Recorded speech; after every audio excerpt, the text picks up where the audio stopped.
पिछले वीडियो में हम प्रकाश के अपवर्तन और परावर्तन के ऑब्जेक्टिव के लगभग 71 सवाल किए थे और 71 से आगे हम 72 से सवाल करेंगे और डैम श्योर कि आप इसको इससे बाहर सवाल नहीं आने वाले हैं। आप एक बार ट्रस्ट करिए और एग्जाम दे के आइएगा, फिर आप हमको बताइएगा। ठीक है, तो चलिए हम बिना किसी देरी के शुरू करते हैं। तो 72 नंबर सवाल पे हम आते हैं। 72 नंबर सवाल कहता है गोलीय लेंस के लिए फोकस दूरी f और वस्तु की दूरी u और प्रतिबिंब v में क्या संबंध होता है। तो आई होप कि आपको ये चीजें आपके कोचिंग में, आपके कॉलेजेस में पढ़ाए गए होंगे।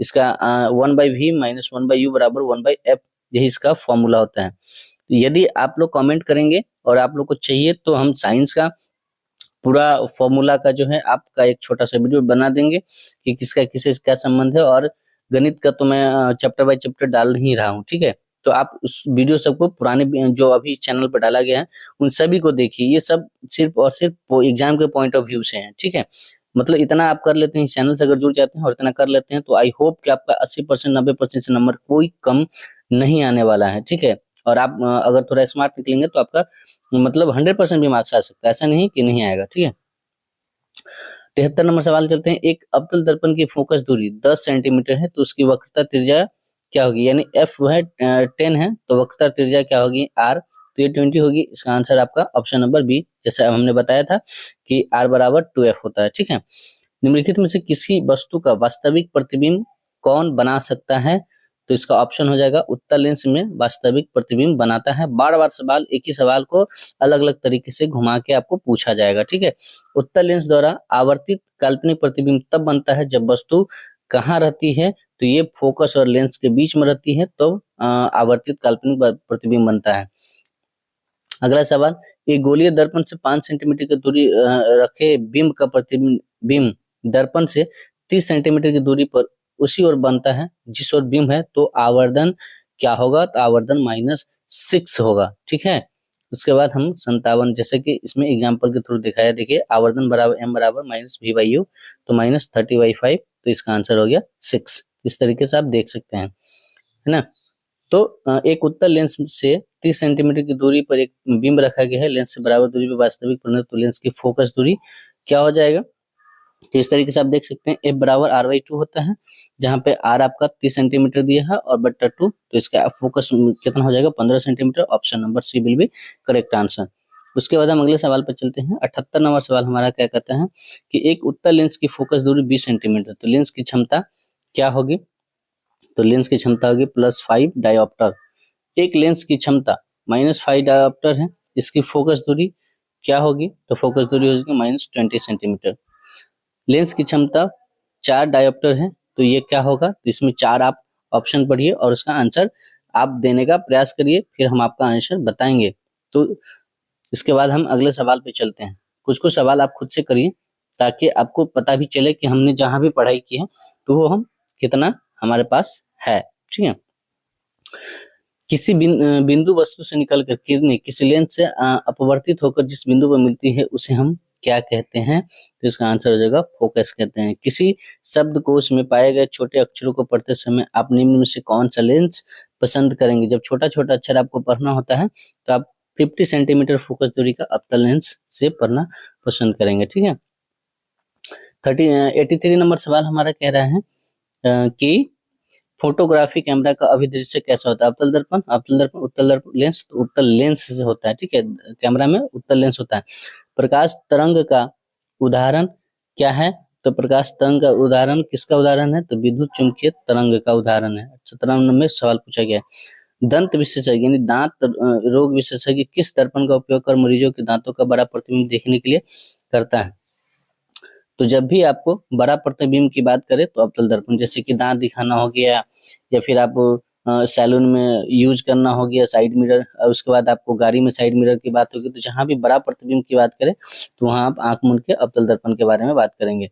कौन सा लेंस अपसारी लेंस भी कहलाता है, इसको आप एकदम हर हाल में रट जाइएगा। अवतल लेंस को अपसारी और अभिसारी के बारे में आप एकदम रट जाइएगा। एक प्रयोग में अवतल दर्पण द्वारा किसी बिंब का प्रतिबिंब एक पर्दे पर प्राप्त किया जाता है। दर्पण की फोकस दूरी को निर्धारित करने के लिए प्रयोगकर्ता को किसकी मापने की जरूरत होती है, तो इसमें दर्पण तथा पर्दा के बीच की दूरी, दर्पण तथा बिंब के बीच की दूरी दोनों को मापा जाएगा। उसके बाद आपको उतनी दूरी पर आपको पर्दा चला जाता है। गाँव देहात में देखते होइएगा ना, पर्दा चलता है जब कोई ओकेजन पे, फंक्शन पर। और 88 सवाल, गोलीय दर्पण के परावर्तक पृष्ठ की वृत्ताकार सीमा रेखा का व्यास क्या कहलाता है? तो ये गोलीय दर्पण का द्वारा कहलाता है। निम्नलिखित में से कौन उत्तल दर्पण की फोकस दूरी और है जिसकी वक्रता त्रिज्या 32 सेंटीमीटर है? उत्तल दर्पण की फोकस दूरी तो क्या हो जाएगा? 16, तुरंत हाफ हो जाएगा। यदि किसी बिंब का प्रतिबिंब का आवर्धन ऋणात्मक है तो उस प्रतिबिंब की प्रकृति क्या होगी? तो वास्तविक और उल्टा होगा। गोलीय दर्पण का परावर्तक पृष्ठ वक्रित हो सकता है अंदर या बाहर की ओर, ठीक है।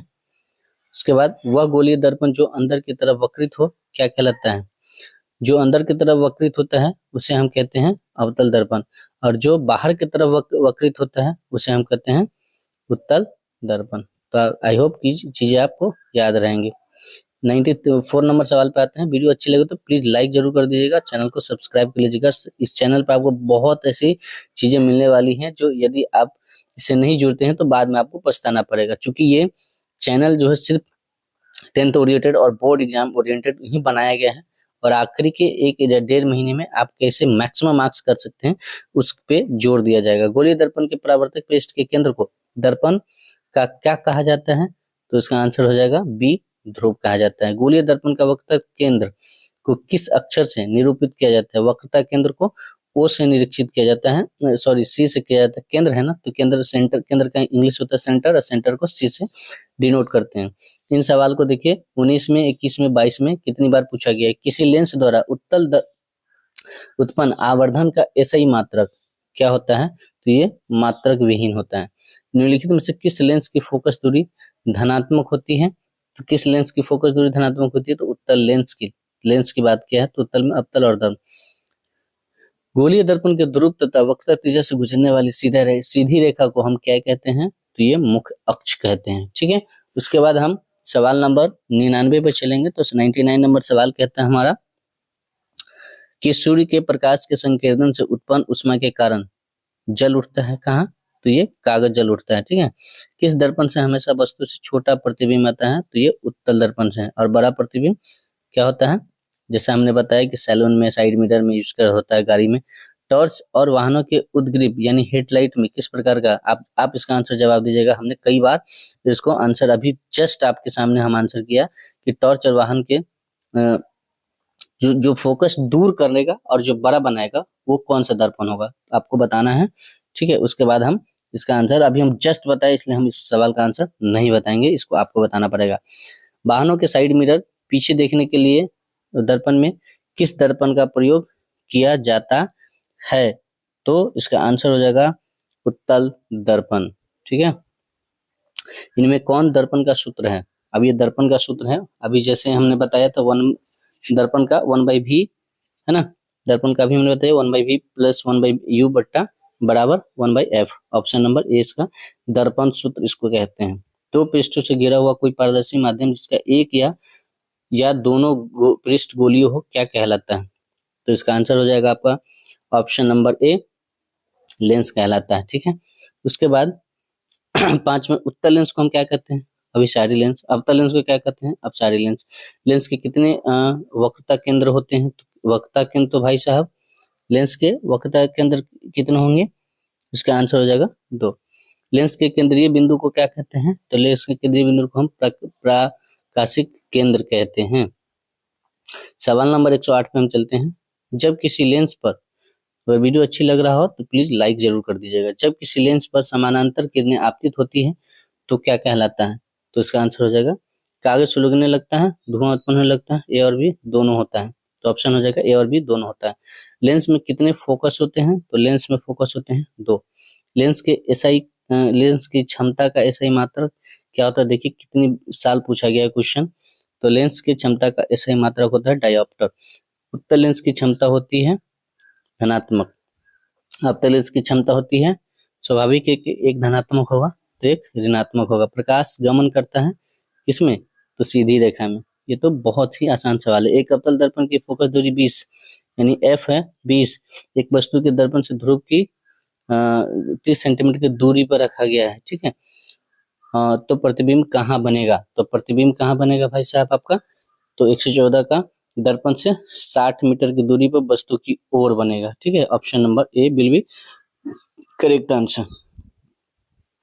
115 में चलते हैं। किसी अवतल दर्पण के सामने 30 सेंटीमीटर की दूरी पर स्थित वस्तु का प्रतिबिंब दर्पण के पीछे 40 सेंटीमीटर पर बनता है, तो दर्पण की फोकस दूरी क्या होगी? ठीक है, तो इसका आंसर आपका हो जाएगा ऑप्शन नंबर बी, यानी 120 सेंटीमीटर।